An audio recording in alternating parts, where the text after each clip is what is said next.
to have you here and to join us today. I am going to kick off by talking a little bit about your book and introducing you, because I sort of stumbled across your book a couple years ago.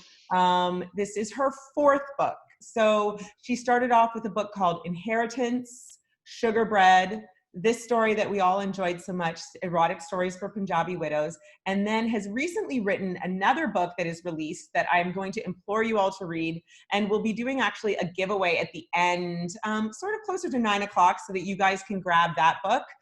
You know, I always do a little contest, so make sure you pay attention because there will be a popped quiz to get that book. But thank you so much, Balli, for joining us. Please give her a round of welcome. Welcome, welcome, welcome. Thank you so much for having me. It's really exciting to be here. So excited to have you to be here. So I'm just going to go through a little housekeeping rules. If you guys aren't already on mute, there's a lot of us joining tonight, so please press mute right now so that we can focus on speaking one at a time. We have no rules other than the Tanya Time Book Club was created just for a space where we can read books, escape into different cultures, experiences, lifestyles, escape from COVID, and have a great time. So no mean comments. Please respect each other in here. And the one thing I will say about this is, for those of you who have joined before, we break up the book on Instagram, and I feel like I do a lot of talking, which is definitely one of my superpowers. But this is certainly a time for you guys to interact with the author, ask her your questions. So I'll kick things off, and then, you know, if you guys, I'm sure everyone's zoomed out and knows how to use Zoom, but you can raise your hand or write questions in the chat box and ask them directly to Balli or myself or whatever. But really and truly, I want you guys to raise your hands, see each other's faces. You all look beautiful, and we'll have a great time.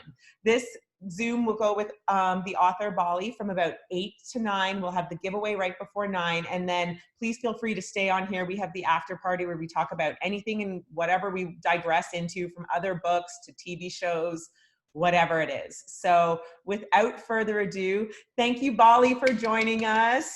Super excited to have you. So I'm going to start off by kicking off this book. If you could sort of tell us in your own words, most of us had read the book. I feel like there might be a couple people who didn't finish it due to time constraints, etc. Can you sort of give us a brief synopsis of the book and what compelled you to write such an interesting story? So firstly, thank you so much for having me, and it's really nice to see you all, and it's always a joy to meet readers. I wasn't sure how meeting readers was going to go in the time of a pandemic, but Zoom has really, you know, made so many things possible, even more possible than they would have been before this very strange time. So it's really, really nice to share a platform with you all and to meet you all. The novel Erotic Stories for Punjabi Widows is about a group of Indian widows in London who live in a very, very kind of isolated community from the rest of the British community. They're migrants there. They've been there for many years, but they haven't really assimilated. They sign up for a literacy class to learn some basic English skills, and it evolves very quickly into an erotic storytelling class. It's led by a young woman who is a feminist and who feels that she's going to go in there and liberate them, and so she kind of supports this idea that they actually want to talk about all the stuff that they haven't really had the safe space to talk about. But it kind of goes out of their control because it is a very conservative community, and so it becomes a bit of a cat and mouse game with some of the more conservative elements of their community. And because they're talking about all these things, because they're talking about all these taboos, they end up uncovering some other kind of darker things in the community that they haven't been allowed to speak about before. And so they end up actually liberating themselves and each other from some of the restrictions of their community. So this, I think, and I'll speak for, you know, much of the book club, has been one of our favorite books, because one of the things about being locked up in the pandemic and all the topics that have come up is being able to explore other cultures. So we're just grateful for the opportunity. As you know, we're definitely a mixed group in here, but were a lot of Black women who, you know, this was a great exploration of the Punjabi and Sikh culture. And we just were so pleasantly surprised and grateful for the exposure. And the characters, I will start by saying, like, we fell in love with the characters. And so when you look at this novel, you know, we're talking about these erotic stories, but Punjabi widows. And right off the bat, it was funny because I asked my dad to read the cover of this book. And I thought it was funny to me because he could barely say erotic to me as his daughter. And then on the other hand, you're talking about these Punjabi widows. So can you let's dive into the erotic stories. Were you, before this, an erotic story writer? I wasn't. I actually had a very similar experience with my dad when he asked me what I was writing next. And I said, oh, it's a book called Erotic Stories for Punjabi Widows. And he went, exotic stories for Punjabi widows? And I said, no, erotic stories for Punjabi widows. And he went, stories for Punjabi widows. Like, he just kind of auto-corrected it in his mind. No, I've never been an erotic story reader or writer necessarily. But I do remember that discovery when I was a young girl, that discovery about sex and sexuality. Like, you know, when like a kid tells you on the playground and you kind of share information, we all knew that it was something we weren't supposed to talk about, we weren't supposed to know. I went to a very strict convent Catholic school as well, and I came from a religious community, so like there was just a lot of there were lots of layers of mystery around this thing that seemed very basic, that seemed, you know, very fundamental. And so I think that excitement of sharing, we did a lot of like, we kind of passed around like magazines, like our mom's like women's magazines that always had like a sex column, or we highlighted the dirty scenes in like romance novels or in like a Judy Blume book, and we passed that around. And I remembered that excitement. It was a very raw excitement, and it was this very kind of it was this way of building solidarity when I look back on it. And so when I started writing this novel, I'd always had this fascination with sexuality, but when I thought about, you know, the women in this novel, I was 8 or 9 years old when I kind of started to understand what sex was. These women had already had sex, had already had children before they really understood what it all was. I have a friend whose grandmother told her, you girls these days are so lucky because in my day, no one told us anything. And I only really figured out the cause and effect relationship between things after I had my 3rd child. So imagine like just not really knowing what's happening to you, and sex is something that kind of happens to you in those communities. So to me, that was where the kind of the seed was planted for this novel. It was from that excitement and from that kind of sense of, we can control our knowledge about this. We can control our bodies if we know more about this. That was what really drove me to write this book. That's so interesting, because even in the comments, just hearing you attach it to the opposite, not the widows, but like early stage being a child. And Judy Blume popped into my head, and someone put the same comment in there saying like, do you remember Hello God, It's Me, Margaret? Or even around that time, like, you know, I remember this, I might be dating myself, like that V.C. Andrews, which was like the first book that I'd ever actually seen on the playground that people were like, there's sex in here, you know? So to have the opposite be true for these elderly Punjabi widows was a great storyline to write in. And then you just masterfully layered all these other really important topics on it that, you know, we could talk about this book for hours, for sure. I'm going to jump into some of the questions that are popping up right now. Lynette, are you here? Do you want to ask your question about, I can't see you because there's so many people right now. I'm here. There you are, Lynette. Go ahead.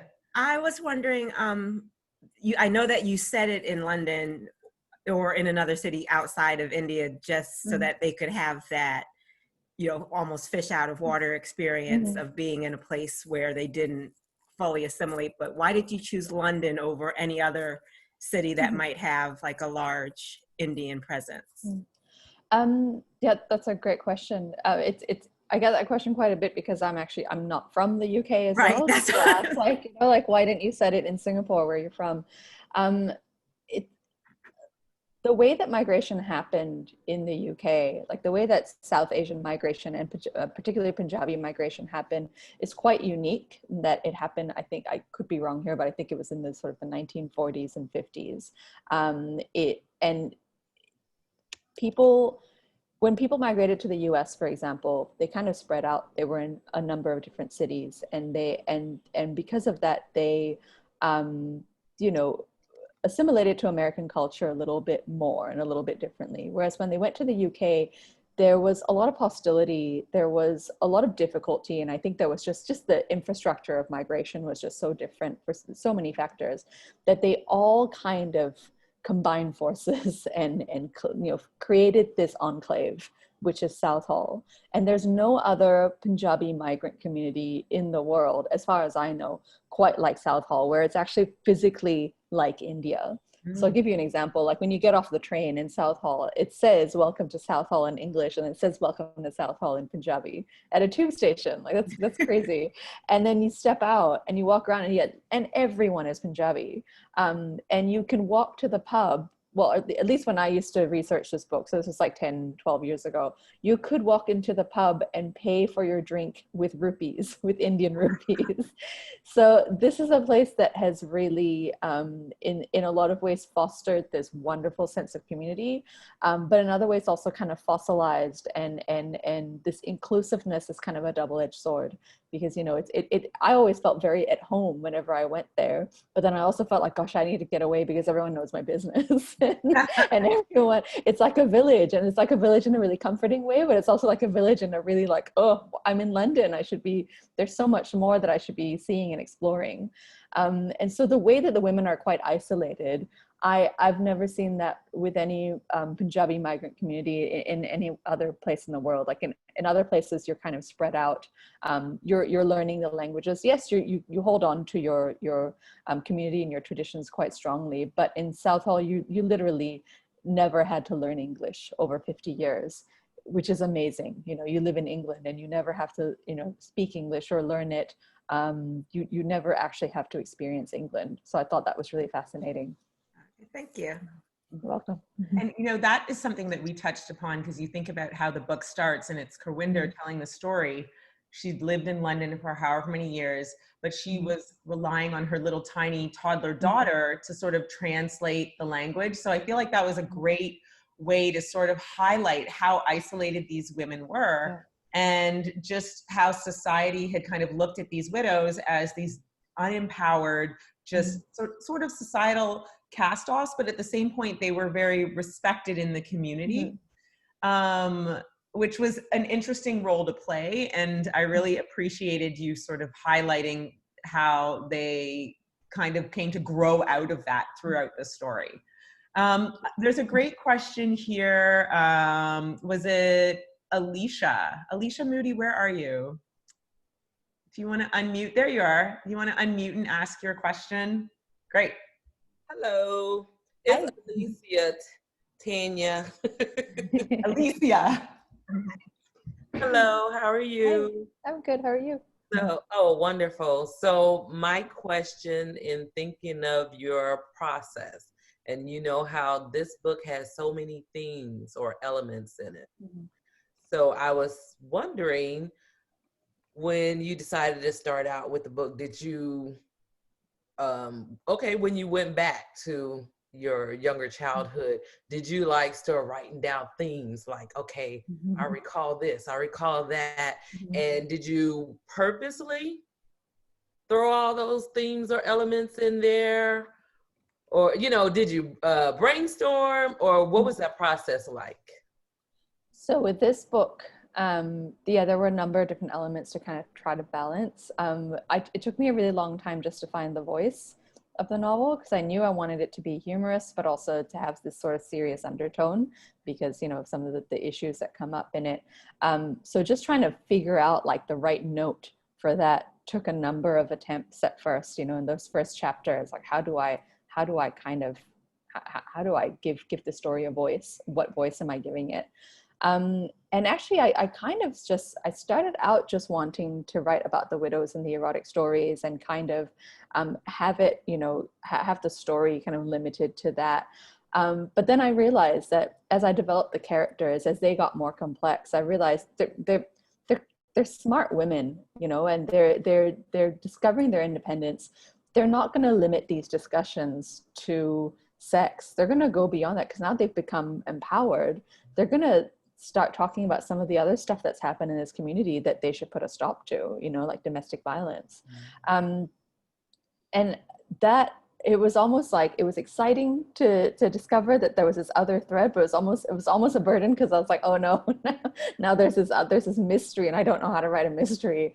So there was this other layer, and that took a lot of time. So that took a lot of revisions, took a lot of conversations with my editors.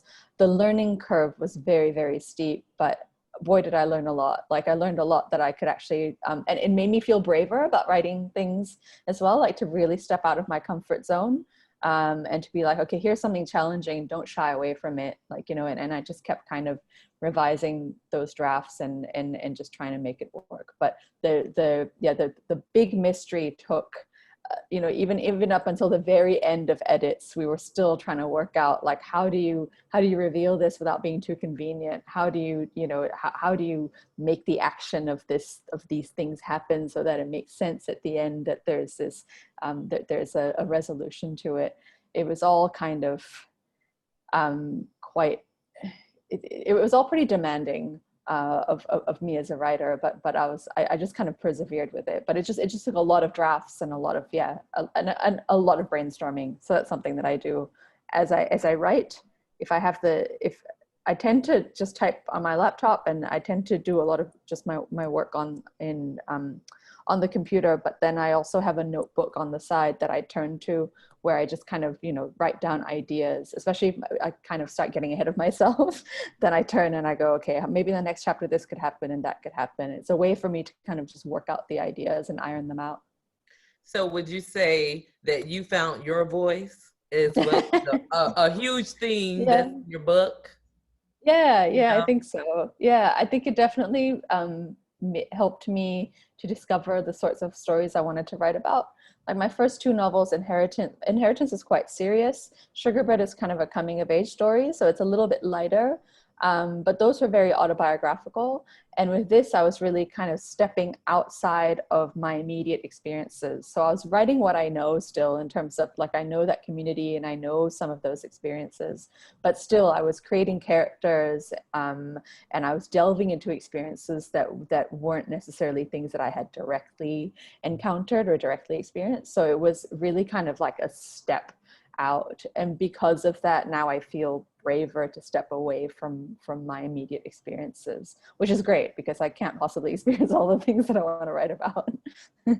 I love just to even hear you say, like, I was fearful, I was scared, I hadn't done this, because I know there's people on here who contemplated writing books and this, and one of the things that we always said about your book was it was so good. Like, it was. You know, there were so many aspects of it, you know, for example, Jason or Jaggy or the men in there, like your characters were so well-rounded, down to even just the small widows. I mean, we cheered when Manjeet came back, not dressed in her sari, and was like, I left that man, you know, like, because we really loved the characters, every single one of them. You did such a great job of creating their story, that it was just, it was a masterpiece. It was amazing. Thank you. I do have wonderful editors, I have to say. I do, because I think one of the big issues with the novel was managing an ensemble cast. So I had written all of the widows, and I didn't realize at first in the early drafts that I'd actually written them all to be pretty much the same. Like in my head, they looked different and they had different personalities, but it didn't come across on the page in that first draft. So having my editors look at it and say, you need to figure out who these people are, besides being just, you know, members of this class, besides just being characters. You need to actually know what their histories are, what their relationships are like, and really, really just have a very, very deep understanding of who they are, and then try to bring that to the page and differentiate them from each other. That was a huge part of the revision process. Do you have a favorite widow? I get asked that a lot. I think it's hard to choose because of like my children. But I think the most fun one to write was Arvinder, because she was just so bold and so kind of, you know, like she was just one of the oldest widows, and she was just like, I don't care anymore. Like, she's just like, I'm going to talk about sex, and I'm going to, yeah, I had an affair. So like, and I just love that. And I think that is quite real. I think some women some very conservative women reach a certain age where they start swearing. Right. They just start talking about things, and they're like, I don't care anymore. No one's judging me because I'm invisible to everyone anyway. So I might as well just say what I want. Oh, that is so true. I mean, every single one of them was such an interesting character and just had such strong characters. I'm going to ask one question and then we'll go back. I think Natalie had a couple of questions about the men in the story as well. So Natalie Abrams, you're next. But I just want to dive into a little bit about Taren Paul, since we're talking about the widows, because you know, in the beginning, we saw she was just this timid person, and I feel like we all sort of empathized with her because she was a child bride. But by the end, and we're, you know, pretty outspoken, we were like, she's trash. How could she do this? Which is also brilliant writing because it made us feel so strongly about her. But can you talk a little bit about sort of what you were thinking when you were creating this character and all her levels, sort of? So with Taren Paul's character, I really wanted to show how the patriarchy often uses women as its agents, you know, and they're women who really absorb a lot of those teachings about misogyny and a lot of that hierarchy. Particularly if they haven't been very educated, if they have been denied opportunities, if they have been, you know, treated really badly by men, and that's all they've ever known, they will kind of justify it. They're not going to even have the insight to be able to step out of it and say this was wrong. And I think that's something that we don't talk about very much, because I think there's an expectation that if you're going to write a story about women's empowerment, then it's all the women together and they're all, you know, there's going to be this great solidarity. But a lot of the really misogynistic things that I have been told about women, and that the things that I heard growing up and the things that I was taught growing up were from women. Like they were from they were from my school teachers who were very conservative. They were from female family members, you know, my mothers and my aunties. And I think it's because the men actually aren't in that domestic realm.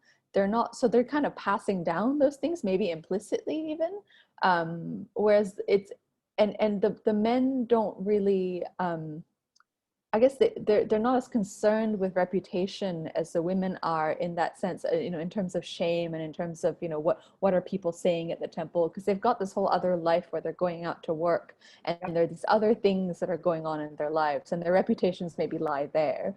But the women are really, really concerned with the honor of their families and the honor of their daughters, and they have this whole enterprise around, you know, who will our daughters marry and what are people saying about our daughters and the chastity of our daughters and all of those things. So I think they feel this immense pressure that they've grown up with, that was put on them as well when they were daughters, and they pass that down. So I really wanted to explore that with Taren Paul's character and to show that, you know, just if you've had these things happen to you, you're not going to, you know, one day turn around and be like, okay, now I'm going to treat my daughter-in-law differently because I was treated so badly. It actually doesn't, realistically, it doesn't actually work that way most of the time. I think it takes a lot of self-reflection. It takes a huge turning point for you to be able to say, I'm going to break this cycle. I think a lot of women just perpetuate it if they've experienced that sort of thing. Oh, brilliant. Those are some great points that we didn't even touch upon, but I mean, it is so Taren Paul in this as well. Okay, so last thing about Taren Paul. So her relationship with Dougie, if I'm saying that right. Yeah. And there's one line in there that I just couldn't get over. It just she was telling the truth she knew. And so do you think Taren Paul knew that he burned Maya? Or was she just eyes wide shut?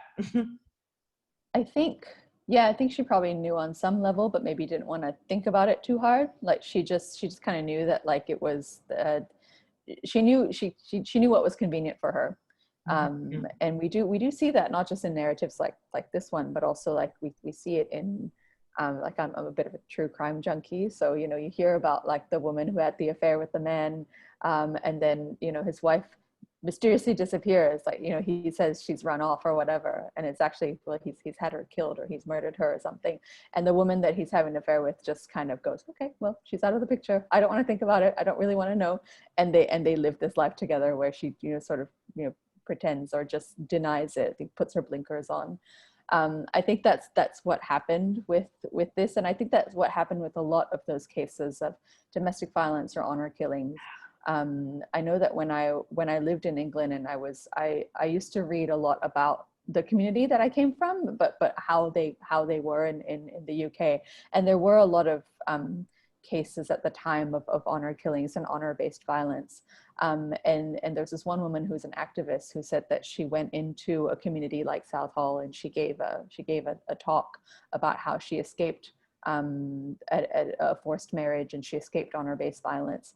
And she said, to her surprise, and this is something that really stuck with me, to her surprise, a number of women approached her at the end of her talk, and they were these, you know, little old ladies, like these Punjabi widows, came up to her and whispered, yes, we had a niece who disgraced the family, so we got rid of her. You know, there were a number of them who confessed to her, or like, oh, you know, my sister disappeared, and they told us that she ran away, but maybe this is what actually happened. So I think that knowledge is within them, and it's within their families, but it's just, you know, let's not think about it too hard, because then we have to examine it, and then we're going to be really outraged about it, you know, or feel really guilty about it. Yeah. Great. Wow. Natalie Abrams, I can't see you, but unmute. You had a great question that I think ties in around here. Hi there. Hi, everyone.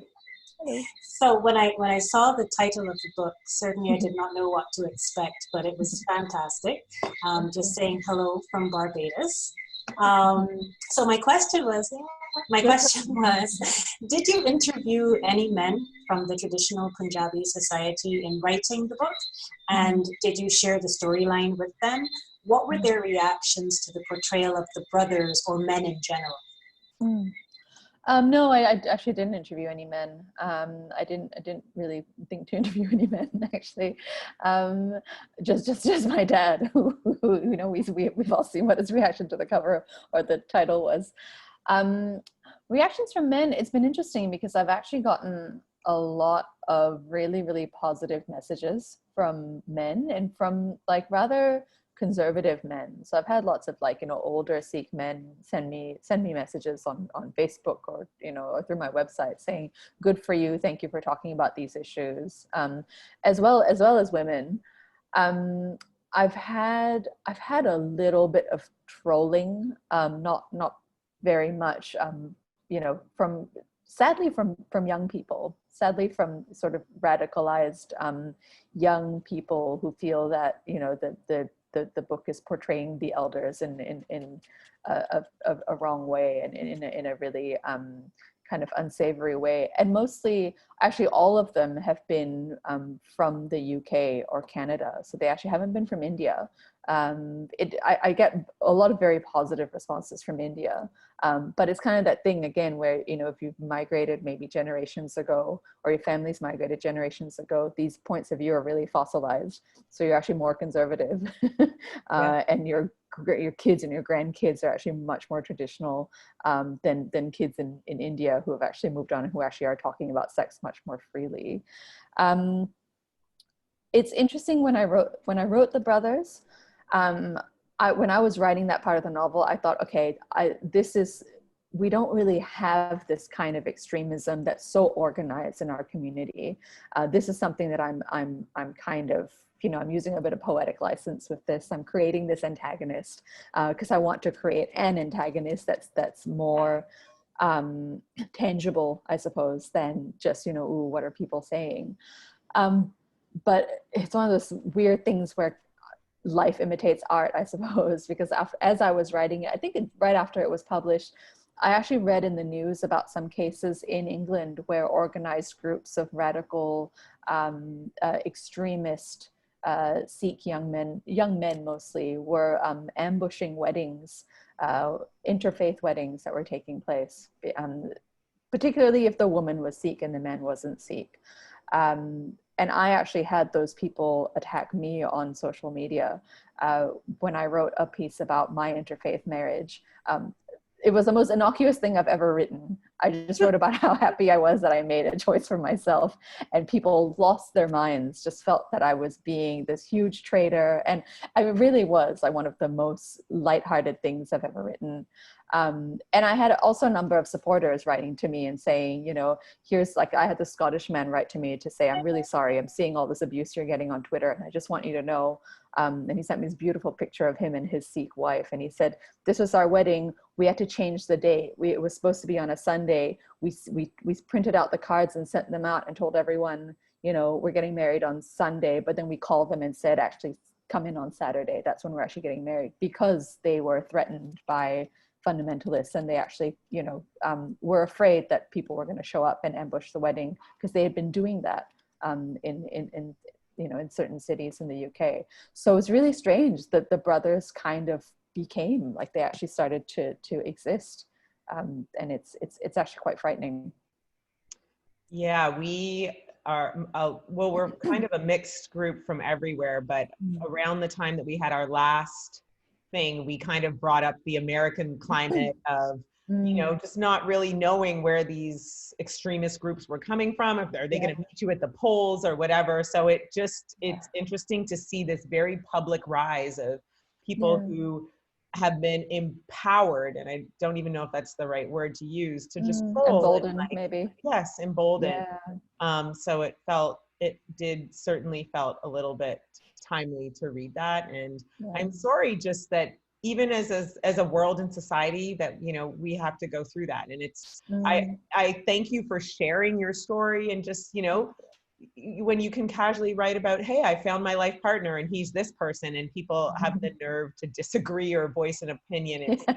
It's hard, but thank you again for your voice, because again, reading this book for us opened our eyes to, you know, so many different themes and topics. So this is why it's so necessary, and we appreciate it so much. I'm going to switch off to some other questions. Who did I say?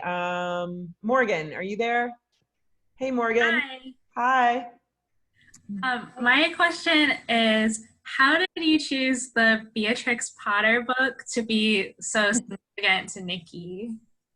How did I choose it? I think I wanted something that was quintessentially British, something that, you know, like reminded her of her love for stories, and also kind of stood between her and her dad. Like, you know, this is a very like common thing in my childhood as well, where I'd be like, I really want this book. My parents would be like, oh, you know, we can get that from the library, or gosh, it's a hardcover. No, never, you know, it's too expensive. And not really just understanding like how much the weight of it in my hands, and how much being able to just take it home meant to me. I thought that something that was, it's just so quintessentially British would kind of create that wedge between her and her father even more, and then also kind of heighten the chances of her being able to discover it again one day, and for it to be kind of familiar to readers as well. Thanks. Great question. Great question. San Irving, are you there? I know you had a question. I'm looking for you. There's a lot of faces. Maybe I didn't see you on that. Okay, I've got another question. Victoria Sandifer, where are you? Hi. Your question is great, and I think it's perfectly timed, because the book times, you know, it starts off with her dad. So please ask your question. Oh, thank you. So I wanted to know in what order you wrote either the way Nikki's father died, or the fact that her mom found out about her writing the story, or holding the classes where they were writing the stories. I just wondered if she would have been so open to share that with her daughter if she hadn't seen her in such an open way. As in the way, like, her father basically died while having an orgasm. I think, I'm trying to remember, I think that came to me a bit later. I think that was almost accidental. Like, I certainly didn't plan it like at the start when her father dies. The only thing that I was really trying to do with her father dying was creating kind of an impetus and creating kind of more guilt for her. Cause like, you know, she feels as if, at the start, Nikki feels as if like she's kind of the cause of all the family's troubles. And then, you know, they have this argument and then her dad dies and then there's all these unsaid things between them. But as I was kind of getting to that point, I think when you write a novel, I do like to plan. I am a bit of a planner and my plans don't always pan out. But there's sometimes certain threads that are just kind of loose that sometimes, you know, near the end I go, ooh, there's a connection, or like, oh, there's something I could do here. And that was what happened definitely with that. Like, I just thought there could be a moment of lightness and there could be a moment of humor. And then we could also see Nikki's mother for just, you know, being as human as the rest of the widows. Nikki could see her mother as someone who, you know, who enjoyed sex as well, because she despite having these great epiphanies with the widows, she kind of still sees her mom as, you know, this kind of, oh, she's such a disciplinarian and she just doesn't get it. And so when her mother reveals that, I think it's a really nice, you know, it's really awkward, but it's a nice moment for them to kind of bond as well, for them to just kind of share that they too have this thing in common, I suppose. You know, it's funny, and I want to touch on Nikki a little bit because I think Nikki's such an interesting character, and I also feel like she's not in your next book, but I feel like they're similar. So one of the things, and I don't know if you're working on a sequel to this, and this is a question we always ask authors, I'm sure, and whether or not it's a sequel or just where is Nikki now? Did she become the lawyer, or like where do you see her? I was really tempted to write a sequel, actually. I really had a hard time letting go of this book. And when my agent said, you know, what's next? Because it was a 2-book deal. And she's like, well, so what's the other book going to be? I said, well, couldn't I just write, you know, couldn't I just continue the story? Because, you know, Nikki could go on to, you know, be a lawyer, but for social justice reasons. Like, you know, she never really wanted to take the corporate law approach to things, but she wants to kind of go back and help her community. And I thought about how like Mindy, you know, could have maybe some struggles with having children or something, like, you know, 5 years down the line. It was just so interesting, and there could be other issues that get unearthed in this community. I think I was kind of steered away from that only because apparently that's a very tempting thing for a lot of authors to do, and my agent said, well, you know, and my editors as well said, I think you need to broaden your repertoire a little bit, but maybe later on you could go back and write a sequel. So it's not off the table completely. Okay.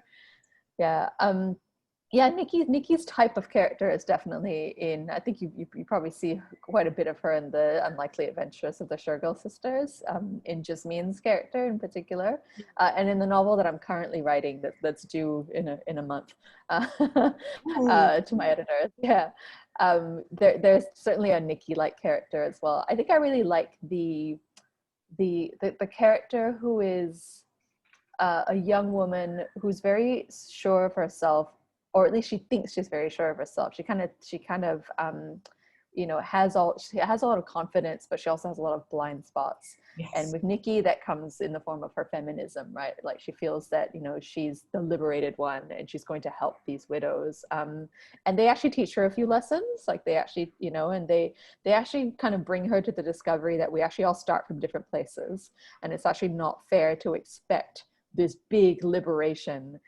If you're like Tarampal, for example, you know, you got married when you were a child, and there are things that you just do not know, you know, and I think Nikki has this comes to an understanding about, you know, that it's okay to have some moderate views sometimes, that it's okay to still be learning, and that it's okay to sometimes fail as a feminist, because we all do. Yeah, that's a great question. And Tyler Taylor, I think I can't see you guys there. Oh, there you are. You guys can unmute. I know, oh, there's 2 of you. You guys had a question. Also, we came dressed for the occasion. Yeah. Yay! Oh, you guys did! I'm not sure if I can see you. Wait, where are you guys? Let's see. Oh, are you guys wearing, literally, you are wearing sorry. In Pakistan, actually. I love it. All right. I love it. Anyway, thank you guys. Oh, there you are. You look beautiful. Thank you. I have a question about the ghee. You guys understand how this came about. Yeah, is that a real thing? I don't know if it's a real thing. It's poetic license, I think. Okay. Yeah. No, I'm not. Yeah, I don't know if it's a real thing. It just with all of that stuff, with like even with like the vegetables, you know, that they describe like the parts of the body with vegetables. I wanted to kind of, this is the thing about tone as well. Like when I was writing the novel and then I was writing the stories, I didn't quite know, like, how would these women talk? Like, how would these women actually, you know, talk about sex? Would they use like the really, really vulgar kind of vocabulary that you see in some of like the smuttiest erotica? Or would they be really flowery and like really kind of like over romantic and using lots of euphemisms? And then I decided that I wanted to make it unique to their worlds, and I wanted to make it kind of, you know, within their realm. And I thought, well, they do spend a lot of time in the kitchen and at the market and in that domestic realm. They're expected to do a lot of the cooking.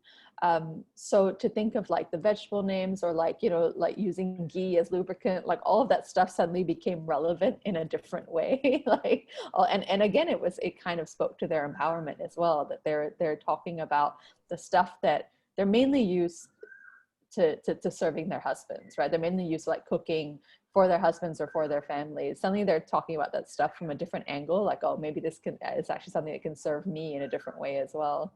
I don't know if it's like a common practice, I'm not sure. Okay, so the other part is, you know, we always want to know about like just little things about, like, are you just a really funny person in real life? Because we laughed like his little balloon. It was just so funny. Thank you. Well, I do like to have a laugh, so yeah. I guess really so. Good. I like to think of myself as funny, but I'm not sure. I'm not sure if others think that way. So a lot of comments are saying this would be a very cute movie. And we actually had a conversation about who, if you could close your eyes and pick sort of the main character of Nikki, do you have someone who would be your guess of who she would be? I'm not sure, actually. I have come across like people on TV or you know, on shows before where I've thought, oh no, that looks like Nikki, but no one that, yeah, no one specifically that I have in mind. I think it would be wonderful. So we actually are in the process of adapting it. Yeah. You're making everybody really happy. The movie. Good. The rights were sold to Scott Free Productions, which is Ridley Scott's production company, and Film 4 in the UK. Like quite a couple of years ago, so around the time, just before the book came out. So they read the manuscript and are still very passionate about the project. Of course, COVID has kind of thrown everything off, but I'm not actually writing the script, but I have read it, and I'm very excited about it. Next year, I think, is when they're like, you know, they're thinking about starting production and shortlisting directors and everything. I personally would love it if we brought a lot of new talent into this production, and that we, you know, made people's careers out of this. Because for me, that's the most important thing. Like, I had this massive opportunity to be able to tell my story. I had this, you know, this thing that kind of launched me into the career that I have because of, you know, various things, because of my publisher taking a chance on me, because of Reese Witherspoon publicizing the book, and I just feel like that it's just necessary to pay that forward and to keep creating those roles, and to keep kind of creating space for other women, especially other minority women, to be out there, and making the voices heard. So I'd really like to get some fresh, raw talent for this, and I'd really like to create some careers out of this. Spread the love. That would be amazing. Okay, Ayana Wiggins, you have a question, and I want to be conscious of your time because I feel like are you a teacher as well? I teach at a college, at a university, but I'm not teaching today. Yeah, okay. So it's okay. Ayana, if you want to unmic, you have a question, and then we'll do the raffle, and we'll ask a couple more questions, see how much time we can squeak out, you guys. Where are you? Oh, there you are. Hi. First, I'd like to say thank you for such a colorful story. Thank you. As I put in the chat, we'll never look at veggies the same. So one of the questions that I have been wondering is, were the erotic stories figments of your imagination, or were they based on real life experiences of older women, in your circle, or women that you were connected to? No, they were based on my imagination. I almost wrote them like this, like a little bit away from my computer, because I was a little shy about being the person who was writing them. And I feel like the only way that I could really get to the heart of them was by telling myself, no, it's the widows writing them, you're not writing them. At the time that I was researching this novel, I was a writer in residence at a university here in Singapore, and I had some research funds. So I used the research funds to go to England to do a little bit of research on the book and to visit Southhall and to interview people. But I also used a chunk of the research funds to buy lots of erotic literature, so I could understand like what was out there and what kind of, figure out what kind of tone I wanted to use, and learn a bit more about the tradition of erotic storytelling. And it was pretty funny to come back to the university and like give the receipts to the admin people to process, because they were like, "Are you?" And like there was also things like I went to the pub and I was like, "This is research. Nikki works in a pub," and I was like, "This is for my research." And they were like, "Are you sure this is research?" And I was like, "Yeah." And it was like just a whole pile of like every kind of erotic short story anthology or collection. So yeah, I just kind of thought about what the women would be interested in writing about, what they, I tried to keep things within their world. So there's a lot of stories that are still kind of quite domestic, and quite kind of part of their everyday lives. And I kind of focus on things like the wedding night, or like what was the other one?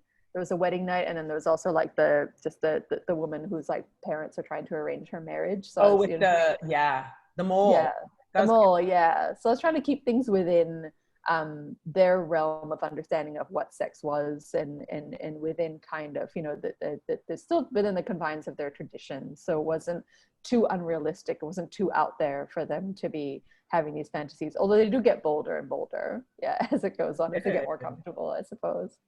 It was interesting because I never would have thought that an erotic story could be funny as well, but a lot of them were funny. So you did a great job. Thank you. Thank you. Eartha, do you have a question? I saw you raised your hand. Somewhere, maybe come off mute. In the meantime, Joelle Rollins asked, Tanya, can you ask how the person who narrated the Audible was chosen? And I had mentioned to you, I implored everyone to read the Audible because I just felt like we were in Southhall, and I loved the narrator. So we'd love to hear more about that.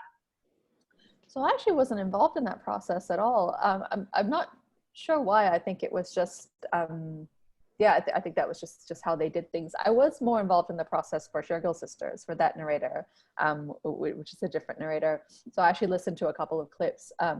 But for erotic stories, I didn't even suggest it. But I remember thinking in my head, gosh, I would love Mira Sial, who is the narrator. She's a very well-known actress in the UK. I remember thinking, gosh, I want her in a role somewhere in the film. She's in a lot of film. I see her on, a number of movies and TV things from England all the time. She was in this show when I was growing up called Goodness Gracious Me, which is a sketch show about Indians in the UK, and it was very funny, very, very kind of cutting and real. It was really, really it was just really brilliant.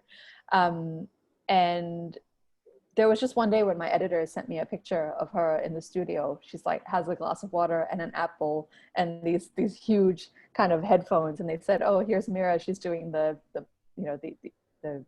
audio version, she's been recording it. So that was just a really, really nice surprise. I wasn't involved in that, But yeah, what a great choice. I've heard a lot of really, really positive feedback about the Audible. It was probably, I think I read a lot on Audible as well, or at least whisper sync back and forth. And I think it was honestly my favorite. It was so enjoyable. Oh, good. It was really good. And it just really made little things about Nikki and Mindy come to life, like their fights. She'd be like, oh, you've got to stick up your bum. And that's like, I say bum and people are like, you mean butt or ass? Oh, bum, right? And it was just really good. Okay. She's also an author. I forgot to mention that she's written 3 books. The best of which is called Life Isn't All Ha Ha He He. It's a wonderful novel about 3 women 3 Punjabi women who are kind of different levels of modern, different levels of traditional, and they're all friends, and one of them makes a film about their lives, and it kind of like creates all these fractures in their friendship. It is really well written. It is really just interesting, and it covers all these issues without kind of hitting you over the head with them. She's really very, very talented. Okay, so one question, and then I swear, guys, we'll get to the giveaway. So you mentioned choice again came up. And, I think when we talk about Mindy and how she sort of has this progressive choice of why she's doing her version of an arranged marriage, we talked about that a lot. I'm also just wondering, have you watched the series Indian Matchmaking? Yeah, I was just going to bring that up. Yeah. We just wanted to know if you had seen it and sort of, how, adding that to this story, I think was really interesting because Mindy provided a very modern view of what she was doing, as opposed to Nikki, who was just unwilling to see anybody else's view. And I just want to know, did Mindy end up marrying that guy? Yeah, I guess I left it off with her. Yeah, I do think that she does end up marrying him. One of the things that I wanted to kind of explore with the novel is this difference between arranged marriage and forced marriage. They are very different things. Forced marriage obviously is where you don't really have much of a choice. And arranged marriages often are conflated with forced marriage. Like a lot of people think, oh, if you had an arranged marriage, you didn't meet your husband until the day itself, which probably happened like in my grandparents' generation. And I would say there was definitely a blurred line back then between forced and arranged. I think they were probably quite the same. But there's this whole modern kind of arranged marriage that we no longer associate with tradition necessarily. And you see that in that show, Indian Matchmaking. It is, women who are going, I want to find someone, and, how is this different from Tinder? How is this different from going online and meeting someone? It's just, I'm getting this intermediary. And I'm putting my kind of my wants and my criteria out there. So I do think there's something quite modern about it, and something quite empowering about it. I certainly have a number of friends who've had the arranged marriage work out really well, and have had have done what Mindy does. I think that Nikki kind of recoils from it because she still has this perception that she's a little bit black and white about everything too. So she's like, oh, arranged marriage, bad. Like finding a guy in a pub, good. Like she's very much like, the British way, good, the Punjabi way, bad. And she comes to an understanding that actually you can actually meld your values. Like Mindy says she's an East-West mix, and Nikki really like kind of recoils from that. She's like, oh, that just sounds so bad. But actually that ends up being where Nikki goes, with her own tradition. She realizes that the community actually is very much hers as well. And that she can be, her British self, and she can be her Punjabi self, and she can actually have those 2 identities, that she doesn't have to reject one. I loved that. And I think, we've read a couple coming of age books, and this is just, she had such a great development at the end because, she kind of looked down on her traditional culture, which I understand as well. Just, it's kind of like the time period in her life, especially if you're an expat growing up, like I grew up very, with an African and British influence, but in Canada, and you're like, oh gosh, why do I have to go to Ghanaian school? Like, oh, I don't, and then you grow into that appreciation on, you know, a little bit earlier. But I'm going to jump into, guys, get ready. We're going to do the giveaway. So, Balli, can you tell us a little bit about the unlikely adventures of the Shore Girl sisters? And then I'm going to do a 3-question little contest for you guys that will, I'll ask the questions and you answer in the chat. But first, I would love to introduce her newest and latest book. Sure. So The Unlikely Adventures of the Shore Girl Sisters is a novel about 3 British Indian sisters, the Shore Girl sisters, who whose mother dies, and at her deathbed she makes a request that they go on a pilgrimage to kind of fulfill some of the things that she wasn't able to do when she was ill, and also to fulfill her last rites. They're sisters that don't get along with each other. They're pretty much estranged. So it's kind of their mother's way of tricking them into spending time with each other as well. So it's a road trip novel in India, but it's from the perspective of women, which to me was just something that really hadn't been explored. You see lots of road trip novels. You see lots of travel narratives in general, but especially in India, from the perspective of men and from the perspective of white men. Very different place. It's a very different landscape when you have the freedom of a man to kind of, you know, go from place to place where there's not street harassment or it doesn't affect you. And, you know, if you're coming from England or the US, there's a bit of this colonial kind of thing that gives you that privilege. For these women, they're, you know, because they although they're British, they look Indian. So it's kind of like about them exploring their homeland, but it's not really their homeland. So they're in this really strange in-between place. So it's about identity and about sisterhood and about reconciliation and life and death. I loved it. I really, really enjoyed it. And it resonated a lot with me as someone who's half white, half Black, half English, half Ghanaian. And when I would go home to this place that was the motherland, they would call me Obroni, which basically means the equivalent of white person. So just telling that story, I really got it. And then also, you know, just trying to honor, it was a beautiful, beautiful story. And I know you guys will really like it. So I've got 3 copies and you guys can tell me, you know, what, if you were the winner, message me on Instagram. I'm sure you guys all have my Instagram. Let me know. And you can have either the Audible, the paperback version or the Kindle version. But first question, and please get your comments ready to write in the chat. The first one to get it will be the winner of that. Name the first name of the racist pub goer. Oh, you guys are on it. Jamil, oh no, Morgan, you got it first. Steve, okay, so I just want to ask a little bit about Steve. Yeah. He was such a blatant ass in my language. But I mean, sometimes I didn't even want to laugh at his jokes because they were so horrendous, but it was just like funny. Yeah. It was funny. I've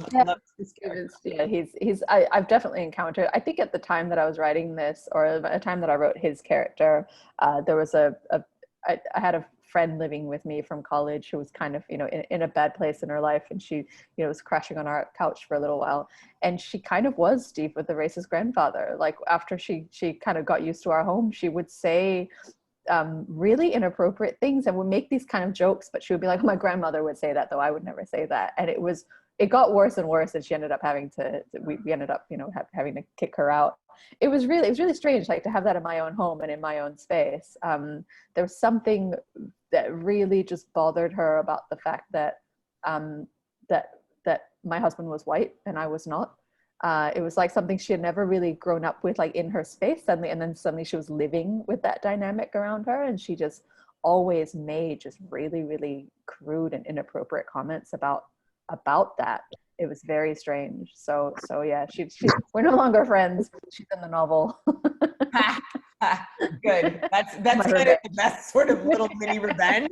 Yeah. And wow, I mean, that is just shocking to even. Yeah. It's strange. Very strange. Okay, Morgan, you please DM me on Instagram. I see you there. Okay, second question. Get your fingers ready, guys. Name the 3 women who were murdered in the novel. You can do first names if you remember them. It doesn't have to be spelled right, but dun, dun, dun, dun, dun. Gosh, I'm not sure if I know this. Like, I'm trying to think. It's a hard one. Okay. I'm laughing. Okay, let's see. Lynette, you're almost there. Evangeline, woman 1, 2, 3. Maybe in the movie, like in the casting. Oh, there, Ashley Sis got it. I'm gonna give that to her. Karina Gershom, I think we said spelling didn't matter, and Maya. Yeah, No, that was pretty Karina good. Kerr, remember Gershon was Sheena's cousin, and then Maya. So Ashley Sis, I don't know where you are. I'm looking through all these spaces somewhere, but please DM me on Instagram and tell me about your copy. Great one. And okay, the last question, you guys were close. That was a tough one. The last one's a little bit easier. And I might need Balli to be the judge on this because I'm not sure about my answer. But who was the youngest widow? Oh. Whoa, okay, it's going really fast. Let's see who's first. Okay, so it's Sheena. Is Sheena the correct answer? Yeah. Okay, yeah. All right. Sheena is the correct answer. Natalie Abrams, I think you were first there. Oh wait, I'm also seeing a judging call that maybe Leah was before Morgan Yu. Let me go back in the chat. We've got to be fair. Yeah, you know what? Leah and Morgan, yeah, Leah was first. I take it back, but I won't take back your book, Morgan. But Morgan, Leah, you won the 3, and our youngest widow, Shia, is Natalie Abrams. So you guys all message me. I will send you those, and we'll figure out how you like your copies. We've got a couple minutes left, and then we're going to get Balli. Any last questions that you want to ask Balli? You guys can unmute. We miss any great topics that we spent a lot of time on? Are you gonna write any more erotic stories? Because you're very, very talented. Sorry, let me tell you, you're very talented. No, I don't know if I'm gonna write any more erotic stories. I did get an email 2 years ago from the editor of the Best Women's Erotica anthology, and she wrote to me saying, you know, would you like to contribute a story to this? And I went, oh gosh, no, I'm really not an erotic storyteller, I'm sorry. And then she said, you know, well, this is how much we'll pay for an erotic story. And I went, okay, yeah, I'll write it. Sure. Yeah, guess I am. And I did. I wrote something that, you know, was kind of in my ideas folder for the for the novel, but it never really materialized. So I got to kind of use some old material as well, and look at it with fresh eyes. So many people think that I have written, like when I mention this book, or when I'm introduced as the author of Erotic Stories for Punjabi Widows, so many people think that I have written a collection of short stories specifically for Punjabi widows. Like, they take that title really literally, and it takes a little bit of work to explain that, no, it's a novel about all these other things as well. So yeah, I'm learning to be a bit more comfortable with the idea that people associate me with erotica. I have a question just about the title. Did you always envision it to be as bold a title as Erotic Stories for Punjabi Widows, or? Yeah, I'm really not very good with titles, but this was one of the first times when I thought, okay, yeah, this is the book that I want to write. Like, this is a story that I want to write, and that will be the title. Like, I could see it in my head. It was something that we really held on to as well when so there ended up being a bidding war between publishers over the book, and one publisher said, we love the book, we'd like to buy it, but we're not so sure about the title. And you know, I and my agent both agreed, like, no, we love the title, and HarperCollins wanted to keep the title. We've learned a few lessons with that one. Like, it has been quite alienating in some ways for some customers. So we actually weren't able to sell in some avenues, like in supermarkets, for example, because people were a little bit weirded out by, you know, kind of erotic, like, in the title. And then stories also kind of made people think it was a short story collection, or that's where their minds went. And they went, oh, no, that's a bit niche, I'm not gonna, you know, read that. So that's interesting, because I know a lot of people have approached me to say, either I'm not going to read this because of what they think it is, or I wasn't going to read this until like someone put it in my hands. Like I thought it was going to be this, but then there's this whole other percentage of people as well who are like, oh my God, I picked like immediately. I was like, yes, this title, I need to know what's in there. So I guess it kind of evened out. I don't know. Yeah. I have a question. Apart from, what are you reading these days? Any other book recommendations for us? Favorite authors? Yeah, so at the moment I'm reading The Vanishing Half by Bennett, which is wonderful. I'm savoring it. It's such a beautiful book. I really liked her previous novel, The Mothers, as well, but I think this is even better. I think she's just an incredibly talented writer.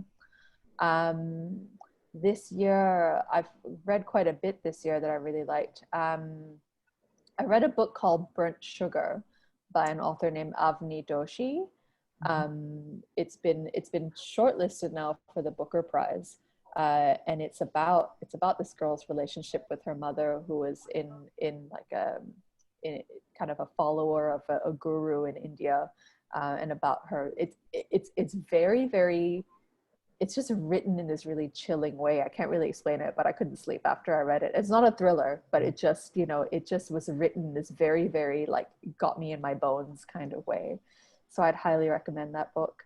And one last one I'd recommend is The Far Field by an author named Madhuri Vijay. It's a wonderful book about a young woman who goes exploring and goes into a different part of India from the one that she grew up in, and learns about the consequences of kind of meddling with politics and meddling with the way of life of other people when you come from a place of privilege. So it has a bit of resonance for me and Nikki, but really, really, really wonderfully written, and I found it especially wonderful because I read it during quarantine, during lockdown, and so like being able to kind of travel in this person's head and in this person's life was really, really good, really nice. That's great. I love when we get some new recommendations. I think we are wrapping up, ladies. Balli, it was so nice to chat with you and meet with you. We just thank you for writing this book and putting pen to paper and giving us this inside look. And thank you again, because I know it's 8 a.m. in Singapore. Just you guys check out her latest books. Thank you so much for joining us, everyone. It's such a pleasure. Thank you so much. Thank you. Thank you. Thank you. Bye-bye. Thank you very much. Have a good night. Thank you. Thank you so much. Good morning. Thank you. You guys, and you don't have to leave. We actually stay and just sit and talk about new movies, whatever. I'm trying to be conscious of your time. We digress down the rabbit hole of anything we're watching, reading, or whatever is current and popular. But again, thank you so much. You were a gift. Thank you. I will go, but it was really, really nice to meet you all. And it was so nice to hear your questions. And as I said, it's just so wonderful to meet readers and just what a blessing it is to hear from you all and to know that you're reading and that you are a part of my story in some way. It's really awesome. Thank you so much. Thank you, and good morning. Yes. Yeah. Bye. Bye. Bye. You guys, that was so great. Okay, so we can unmute. It's the after party. We can, take off your bonnets, take off your lipsticks. Maybe Adeline, it's time for you to go to bed. Paul came for the after party. He's gonna say bye, and then we're leaving. But bye, baby Adeline. Night, baby Adeline. Say hi. So cute. She's so cute. She was mad before because she was like, why isn't anyone paying attention to me? I could tell. Now she's happy. Now she's happy that people are waving at her. Aw. So what did you guys think of Balli? I loved her. She was great. Yeah, she was great. She was lovely. Yeah. She was. And again, it's like 7 o'clock, she got up, and I mean, it was really just even the different perspectives she provided on her stories in this. I'm glad. So I thank you guys for asking questions. And why does everybody keep talking about The Vanishing Half? We might have to just do this book. Seriously. It's really good. It's really good. So good. It's like 4 people in one for like Really? 4 for 1. Oh, wow. Yeah. Oh, that sounds good. I'll definitely check that out. So I feel like I mean, I did start it, and I'm not going to mark it as like a did not finish. I just got probably more engrossed into some other books, and I thought it was a bit sad at one point, but I'll revisit it, and like maybe we'll have to add it to our list for sure. Is it depresso though? No. No. Not depressive. Not It's depressive. more reflective. You 'Cause really that- just like think like the impacts that this choice that this woman made, how it impacts her entire family. And how she You carried don't see that. Yeah. Savory, right? Mhm. Savory. Okay, no spoilers. No, but it made me Sorry. think like these things really happen. The things that happen in that book, I can see just happening really in our communities way back in that day. Okay, I will revisit and we'll add it to the list. I just want to shout out Tyler Taylor for coming in theme. I thought that was awesome. Yeah. Like, there's like a prize for that. There must be. That was awesome. Came straight from Punjab, actually, Pakistan. No way. Oh, that's cool. It looks really good. It looks really good. We nominate you for a prize. Yeah, you should. Thank you. Seriously. New book, I'll DM you for the Her attire. passion for paying it forward was so inspiring. Oh my gosh, that like pulled at every heartstring. Right? And it was such an interesting thing because it was completely unsolicited, but she, you know, and I just appreciate her for saying like, I'd like, if I had control over it, I'd like to put, you know, not the mega Bollywood stars that get the same roles over and over, especially because it just shows her gratitude for, like, I love that. That is like a beautiful, beautiful thing. Thank you for saying that. Yeah, and then so when I was wondering of what themes she still wanted to touch on that she may not have organically been able to place in the previous novel, it's like she's like, oh yeah, in my next they're not overcrowding you with themes, like how she's discussed home. Oh, you are cutting out a little bit, Amy. Can you hear me? Very funny. So I'm really excited about her next book. Okay, you cut out a little bit, but you were talking about the other themes, and I've read the next book. So I feel like if you like, sometimes, you know, people don't like to read too much in one author, but I loved her next book because you would think like she had murder mystery, honor killing, arranged marriage, color, like she had everything in this book. And when you read her next book, you're like, there's more. It's good. It is good. It's a good read. So yeah. Hi, Rashida. How you doing? It was kind of interesting to see how peaceful she was as a person. I would have never pictured her like that. Like she was really peaceful. And I'm like, how are you getting all these ideas with all this peace?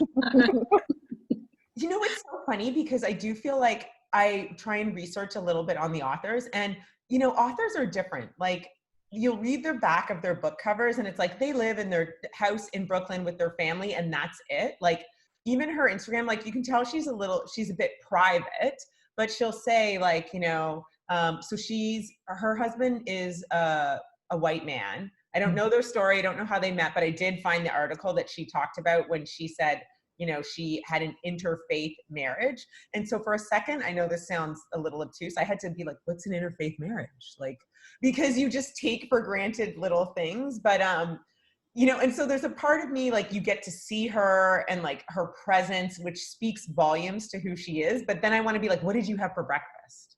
Like, tell me more.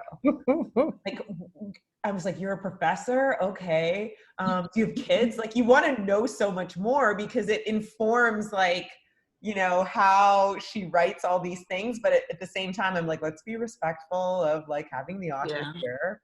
But I do feel like we got a good sort of glimpse of her. And then, too, I guess it's unusual in these days to find people that still, they're out there on social media, but they still retain some privacy. So I guess it sort of arouses the curiosity even more, particularly when you think about the title of the book she wrote. Yeah. Yep. I also feel like she was Nikki. Like, I looked at her Instagram, Tanya, because you like tagged her, and I went to I was snooping on her before the Zoom call. Of course. Like very feisty. Like she posted like a screenshot of questions that people were asking her, and it was super sarcastic, and it was super it was very Nikki. Yeah, I saw that. Okay, so it was like maybe last week. And I guess she had to do an interview, and the questions were like horrible. Like they were, I know it sounds bad, but they were barely literate, and they were just dumb questions, right? And she was like, and so she just like put it out there and be like, this is the worst interview questions I've ever received. And I'm not actually doing the interview. So I was like, oh, a little bit feisty and very, very Nikki-ish for sure. Yeah, I liked her. I liked her a lot. Most of us have a Sasha Fierce side to our Beyonce anyway, and depending on what her astrological sign is, if she's a Gemini or a Libra or something like that, where you can tip the scales in either direction, and you might just be getting, sometimes you have a celebrity side, but then you have a private side, and so she may be mastering both sides. And and I mean, the fact that she lives so it's like funny because you want to ask the good questions, but she lives in Singapore, which is to live in Singapore, they're very structured, very like rule abiding. And so you're like, okay, that's probably where you're comfortable, but you get like, it's funny when you ask a question and then the answer that's revealed, like I would never have guessed Steve, the racist guy. He's like, oh yeah, that person lived with me. And was based on a woman, wasn't it a woman? Yes. Yeah. But I mean, I also found that interesting because like the difference between what Black people experience as racism and then reading it from an Indian person where he was like, oh, the Curry Express over there, like, could you, and it's interesting to see like everybody's different experiences and perspectives and whatever. So, okay, you guys are anxiously awaiting. I'm not revealing the new book today either. Man. What? No. I know, you've got to wait. But I'm telling you the